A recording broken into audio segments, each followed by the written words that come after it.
The Social Cancer, a complete English version of Noli Me Tangere from Jose Rizal by Charles Derbyshire. Chapter 1. A Social Gathering. On the last of October, Don Santiago de los Santos, popularly known as Captain Tiago, gave a dinner. In spite of the fact that, contrary to his usual custom, he had made the announcement only that afternoon, it was already the sole topic of conversation in Binondo, in adjacent districts, and even in the walled city. For that time Captain Tiago was considered one of the most hospitable of men, and it was well known that his house, like his country, shut its doors against nothing except commerce and all new or bold ideas. Like an electric shock, the announcement ran through the world of parasites and bores and hangers-on, whom God in his infinite bounty creates and so kindly multiplies in Manila. Some looked at once for shoe polish, others for buttons and cravat, but all were especially concerned about how to greet the master of the house in the most familiar tone, in order to create an atmosphere of friendship, or if the occasion should arise, excuse a late arrival. The dinner was given in a house on Calle Anloag, and though we do not remember the number, we will describe it in such a way that it may still be recognized, provided the earthquakes have not destroyed it. We do not believe that its owner has had it torn down, for such labors are generally entrusted to God or nature, which powers hold the contracts also for many of the projects of our government. It is a rather large building, in the style of many in the country, and fronts upon the arm of the Pasig, which is known to some as the Binondo River, and which, like all streams in Manila, plays the varied roles of bath, sewer, laundry, fishery, means of transportation and communication, and even drinking water if the Chinese water carrier finds it convenient. It is worthy of note that in the distance of nearly a mile, this important artery of the district, where traffic is most dense and movement most deafening, can boast of only one wooden bridge, which is out of repair on one side for 6 months and impassable on the other for the rest of the year. So that during the hot season, the ponies take advantage of this permanent status quo to jump off the bridge into the water, to the great surprise of the abstracted mortal who may be dozing inside the carriage or philosophizing upon the progress of the age. The house of which we are speaking is somewhat low and not exactly correct in all its lines. Whether the architect who built it was afflicted with poor eyesight, or whether the earthquakes and typhoons have twisted it out of shape, no one can say with certainty. A wide staircase with green newels and carpeted steps leads from the tiled entrance up to the main floor between rows of flower pots set upon pedestals of motley colored and fantastically decorated Chinese porcelain. Since there are neither porters nor servants who demand invitation cards, we will go in. O you who read this, whether friend or foe, if you are attracted by the strains of the orchestra, the lights, or the suggestive rattling of dishes, knives, and forks, and if you wish to see what such gathering is like in the distant pearl of the Orient, gladly, and for my own comfort, I should spare you this description of the house. Were it not for great importance, since we mortals, in general, are very much like tortoises. We are esteemed and classified according to our shells. In this and still other respects, the mortals of the Philippines in particular also resemble tortoises. If we go upstairs, we immediately find ourselves in a spacious hallway, called there for some unknown reason the Kaida, which tonight serves as the dining room and at the same time affords a place for the orchestra. In the center, a large table profusely and expensively decorated seems to beckon to the hanger-on with sweet promises, while it threatens the bashful maiden, a simple dalaga, with 2 mortal hours in the company of strangers whose language and conversation usually have a very restricted and special character. Contrasted with these terrestrial preparations are the motley paintings on the walls representing religious matters such as purgatory, hell, the last judgment, the death of the just, and the death of the sinner. At the back of the room, fastened in a splendid and elegant framework in the Renaissance style, possibly by Arevalo, is a glass case in which are seen the figures of two old women. The inscription on this reads, Our Lady of Peace and Prosperous Voyages, who is worshipped in Antipolo, visiting in the disguise of a beggar, the holy and renowned Capitana Inez during her sickness. While the work reveals little taste or art, yet it possesses in compensation an extreme realism. For to judge from the yellow and bluish tints of her face, the sick woman seems to be already a decaying corpse, and the glasses and other objects accompaniments of long illness are so minutely reproduced that even their contents may be distinguished. In looking at these pictures, which excite the appetite and inspire gay bucolic ideas, one may perhaps be led to think that the malicious host of those who are to sit at his table, and that in order to conceal his own way of thinking, he has hung from the ceiling costly Chinese lanterns, bird cages without birds, red, green, and blue globes of frosted glass, faded air plants, and dried and inflated fishes, which they call botetes. The view is closed on the side of the river by curious wooden arches, half Chinese and half European, affording glimpses of a terrace with arbors and bowers and faintly lighted by paper lanterns of many colors. In the sala, among massive mirrors and gleaming chandeliers, the guests are assembled. Here, on a raised platform, stands a grand piano of great price, which tonight has the additional virtue of not being played upon.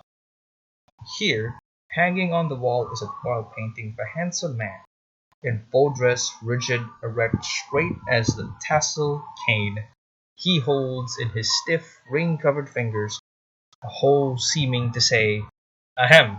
See how well dressed and how dignified I am.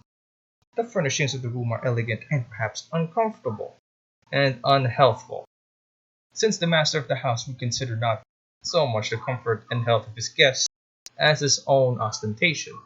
A terrible thing is dysentery, he would say to them, but you are sitting in European chairs, and that is something you don't find every day. The room is almost filled with people, the men being separated from the women as in synagogues and Catholic churches. The women consist of a number of Filipino and Spanish maidens, who, when they open their mouths to yawn, instantly cover them with their fans, and who murmur only a few words to each other, any conversation ventured upon dying out monosyllables like the sounds heard in a house of night. Sounds made of the rats and lizards.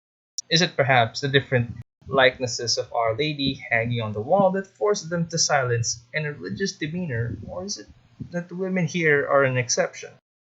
A cousin of Captain Chago, a sweet-faced old woman who speaks Spanish quite badly, is the only one receiving the ladies, to offer to the Spanish ladies a plate of cigars and buyos, to extend her hand to her countrywomen to be kissed, exactly as the friars do. This is the sum of her controversy, her policy. The poor old lady soon became bored, and taking advantage of the noise of late breaking, rushed precipitately away, muttering, Sus! Just wait, you rascals! And failed to reappear. The men, for their part, are making more of a stir. Some cadets in one corner are conversing in a lively manner, but in low tones, looking around now and then point to different persons in the room, while they laugh more or less openly among themselves. In contrast, two foreigners, dressed in white, are promenading silently from one end of the room to the other with their heads crossed behind their back, like the bored passengers on the deck of a ship. All the interest and the greatest animation proceed from a group composed of two priests, two civilians, and a soldier who are seated around a small table, which are seen bottles of wine and English biscuit. The soldier, a tall elderly lieutenant of an austere countenance, a Duke of Alva straggling behind in the roster of the civil guard, talks little, but in a harsh, curt way.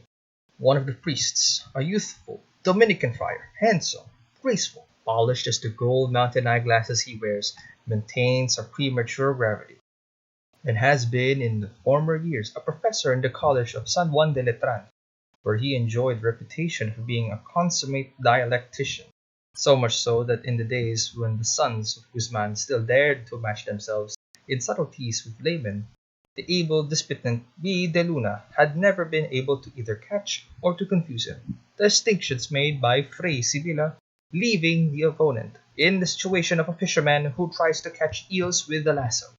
The Dominican says little, fearing to weigh his words. Quite in contrast, the other priest, a Franciscan, talks much and gesticulates more. In spite of the fact that his hair is beginning to turn gray, he seems to be preserving well his robust constitution, while his regular features, his rather disquieting glance, his wide jaws, and his Herculean frame give him the appearance of a Roman noble in disguise, and make us involuntarily recall one of those three monks of whom Heine tells in his Gods in Exile, who at the September equinox in the Tyrol used to cross a lake at midnight and each time place in the hand of a poor boatman a silver piece, cold as ice, which left him full of terror. But Fray Damaso is not so mysterious as they were. He is full of merit, and if the tone of his voice is rough like that of a man who has never had occasion to correct himself, and who believes that whatever he says is holy and above improvement, still his frank, merry laugh wipes out his disagreeable impression, and even obliges us to pardon his showing to the room, bare feet, that would make the fortune of a Mendieta in the Quiapo fairs. One of the civilians is a very small man with a black beard, the only thing notable about him being his nose, which, to judge from its size, ought not to belong to him. The other is a rubicund youth, who seems to have arrived but recently in the country. With him, the Franciscan is carrying on a lively discussion. "You'll see," the friar was saying. "When you've been here a few months, you'll be convinced of what I say. It's one thing to govern in Madrid, and another is to live in the Philippines. But I, for example," continued Fray Damas, raising his voice still higher to prevent the other from speaking. "I, for example, who can look back over 23 years of bananas and morisqueta, know whereof I speak. Don't come at me with theories and fine speeches. Don't come at me with theories and fine speeches. I know the Indian. Mark well that the moment I arrived in this country, I was assigned to a talk. Small, it is true, but especially devoted to agriculture. I didn't understand Tagalog very well then, but I was soon confessing to the women, and we understood one another, and they came to like me so well that 3 years later, when I was transferred to another larger town, made vacant by the death of the native curate, all fell to weeping. They heaped gifts upon me. They escorted me with music. But that only goes to show, wait, don't be so hasty. My successor remained a shorter time, and when he left he had more attendants, more tears, and more music. Yet he had been more given to whipping, and had raised the fees in the parish to almost double. But you will allow me, but that isn't all. I stayed in the town of San Diego 20 years, and it has only been a few months since I left." Here he showed signs of chagrin.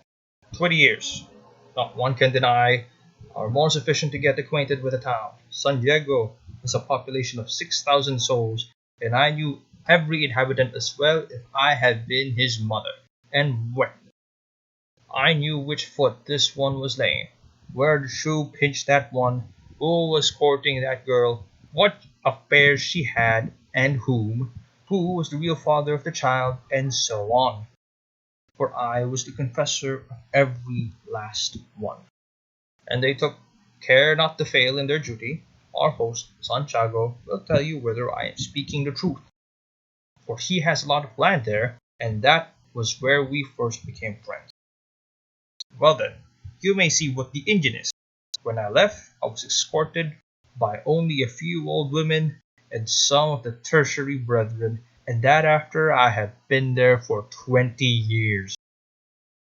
But I don't see what that has to do with the abolition of the tobacco monopoly, ventured the rubicund youth, taking advantage of the Franciscan's pausing to drink a glass of sherry. Fray Damaso was so greatly surprised that he really let his glass fall. He remained for a moment, staring fixedly at the young man. "What? How's that?"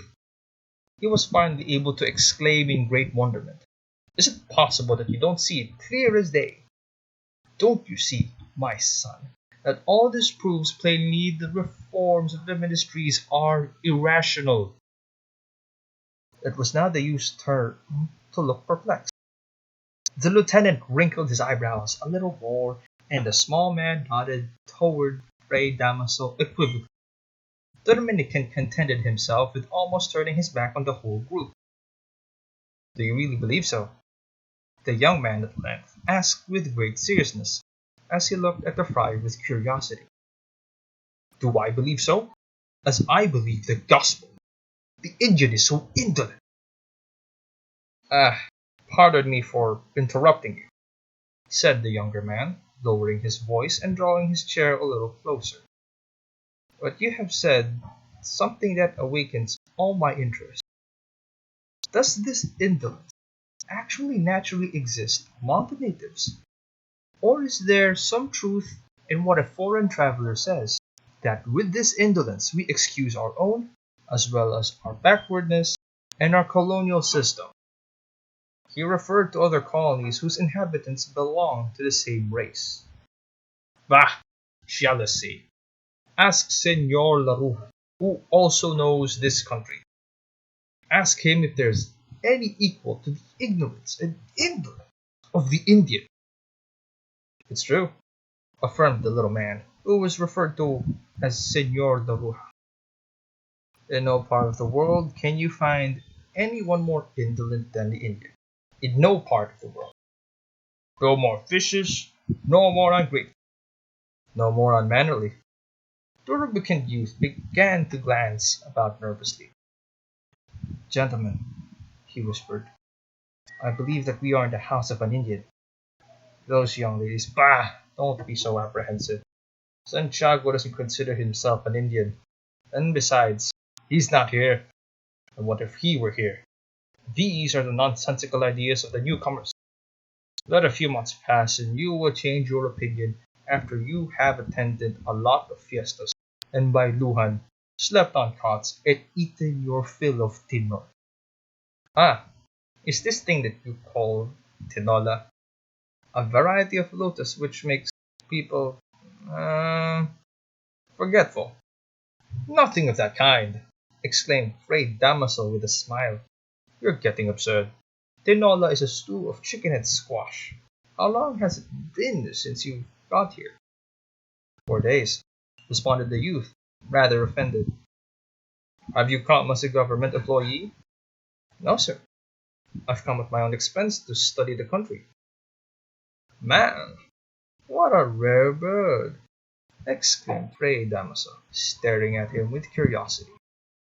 To come at one's own expense and for such foolishness! What a wonder! When there are so many books, and with 2 finger breadths of forehead. Many have written books as big as that, with 2 finger breadths of forehead. The Dominican here brusquely broke in upon the conversation. Did your reverence, Fray Damaso, say that you had been 20 years in the town of San Diego, and that you had left it? Wasn't your reverence satisfied with the town?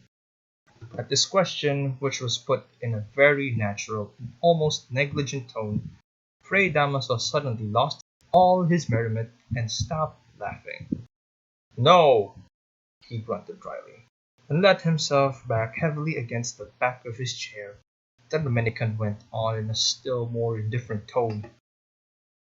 It must be painful to leave a town where one has been for 20 years, which he knows as well as the clothes he wears. I certainly was sorry to leave Camiling, and that after I had been there only a few months.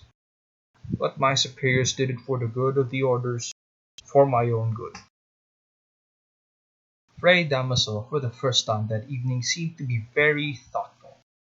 Suddenly he brought his fist down on the arm of the chair, and with a heavy breath exclaimed, Either religion is a fact, or it is not. That is, either the curates are free, or they are not. This country is going to ruin. It is lost. And again he struck the arm of his chair. Everybody in the sala turned toward the group with astonished look. The Dominican had raised his head to stare at the Franciscan from under his glasses. The two foreigners paused a moment, stared with an expression of mingled severity and reproof, then immediately continued their promenade. "He's in a bad humor because you haven't treated him with deference," murmured Senor Laruja into the ear of the Rubicon youth. "What does your reverence mean? What's the trouble?" inquired the Dominican and the lieutenant at the same time, but in different tones. "That's why so many calamities come. The ruling powers support heretics against the ministers of God," continued the Franciscan, raising his heavy fists. "What do you mean?" again inquired the frowning lieutenant, half rising from his chair. "What do I mean?" repeated Fray Damaso, raising his voice and facing the lieutenant. Yes, I mean to say that when a priest throws out of his cemetery the corpse of a heretic, no one, not even the king himself, has any right to interfere, and much less to impose any punishment. But a little general calamity, Padre. His Excellency is the vice-regal patron," shouted the soldier, rising to his feet. "Excellency, vice-regal patron, what of that?" retorted the Franciscan, also rising. "In other times he would have been dragged down a staircase as the religious orders once did with the impious Governor Bustamante. Those were indeed the days of faith. I warn you that I can't permit this. His Excellency represents His Majesty, the King. King or rook, what difference does it make? For us there is no king other than the legitimate—" "Halt!" shouted the lieutenant in a threatening tone, as if he were commanding his soldiers. "Either you withdraw what you have said, or tomorrow I will report you to His Excellency." "Go ahead, right now. Go on," was the sarcastic rejoinder of Fray Damaso as he approached the officer with clenched fists. "Do you think that because I wear the cloth I'm afraid? Go now while I can lend you my carriage." The dispute was taking a ludicrous turn, but fortunately the Dominican intervened. "Gentlemen," he began in an authoritative tone, with the nasal twang that so well becomes the friars, "you must not confuse things, or seek for offences where there are none. We must distinguish, in the words of Fray Damaso, those of the man from those of the priest. The latter, as such, per se, can never give offence, because they are spring from absolute truth, while in those of the man there is a secondary distinction to be made, those which he utters ab irato, those which he utters ex ore, but not in corde, and those which he does not utter in corde. These are the only ones that can really offend, and only according to whether they pre-existed as motive in mente, or arose solely per accidens, in the heat of the discussion, if there really exists. But I, by accidents, for my own part, understand his motives, Padre Sibylla," broke in the old soldier, who saw himself about to be entangled in so many distinctions that he feared lest he might still be held to blame. "I understand the motives about which you, reverence, is going to make distinctions. During the absence of Padre Damaso from San Diego, his coadjutor buried the body of an extremely worthy individual. Yes, sir, extremely worthy, for I had dealings with him many times and had been entertained in his house. What if he never went to confession? What does that matter? Neither do I go to confessions. But to say that he committed suicide is a lie, a slander. A man such as he was, who has a son upon whom he centers his affection and hope, a man who has faith in God, who recognizes duties to society, a just and honorable man, does not commit suicide. This much I will say, and will refrain from expressing the rest of my thoughts here, so please, your reverence." Then turning his back to the Franciscan, he went on. "Now then, this priest, on his return to the town after maltreating the poor coadjutor, had the corpse dug up and taken away from the cemetery to be buried I don't know where. The people of San Diego were cowardly enough not to protest, although it is true that few knew of the outcome. The dead man had no relatives, and his only son was in Europe. But His Excellency learned of the affair, and as he is an upright man, asked for some punishment, and Padre Damaso was transferred to a better town. That's all there is to it. Now your reverence can make your distinctions. So saying, he withdrew from the group.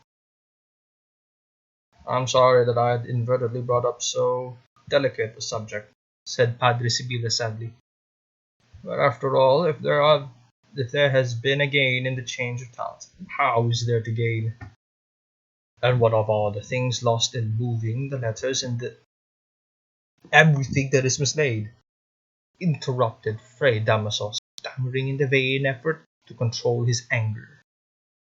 Little by little the party resumed its former tranquillity. Other guests had come in, among them a lame old Spaniard of mild and inoffensive aspect leaning on the arm of an elderly Filipino, who was resplendent in frizzes and paint and a European gown. The group welcomed them heartily, and Doctor de Espadaña and his Señora Doctora Doña Victorina took their seats among our acquaintances. Some newspaper reporters and shopkeepers greeted one another and moved about aimlessly without knowing just what to do. But can you tell me, Senor Laruja, what kind of man our host is? Inquired the rubicund youth. I haven't been introduced to him yet.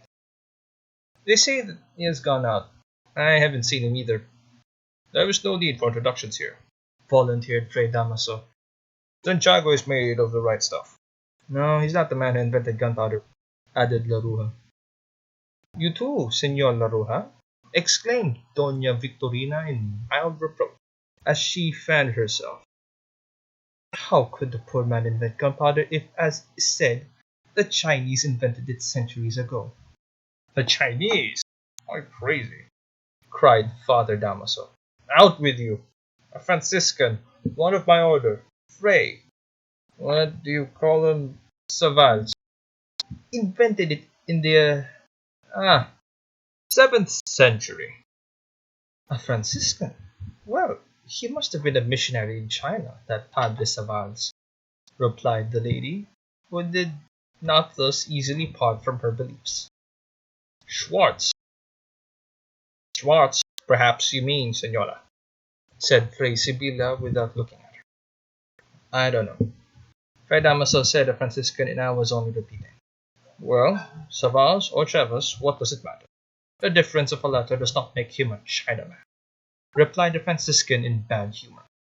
And in the 14th century, not the 7th, added the Dominican in a tone of correction, as if to mortify the pride of the other friar.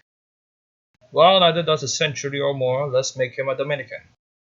Do not get so angry, your reverence, admonished Padre Sibilla, smiling. So much the better that he had not invented it, so as to save his brethren the trouble. And did you say, Padre Sibilla, that it was in the 14th century? Asked Doña Victorina with great interest. Was that before or after Christ? Fortunately for the individual questioned, 2 persons entered the room,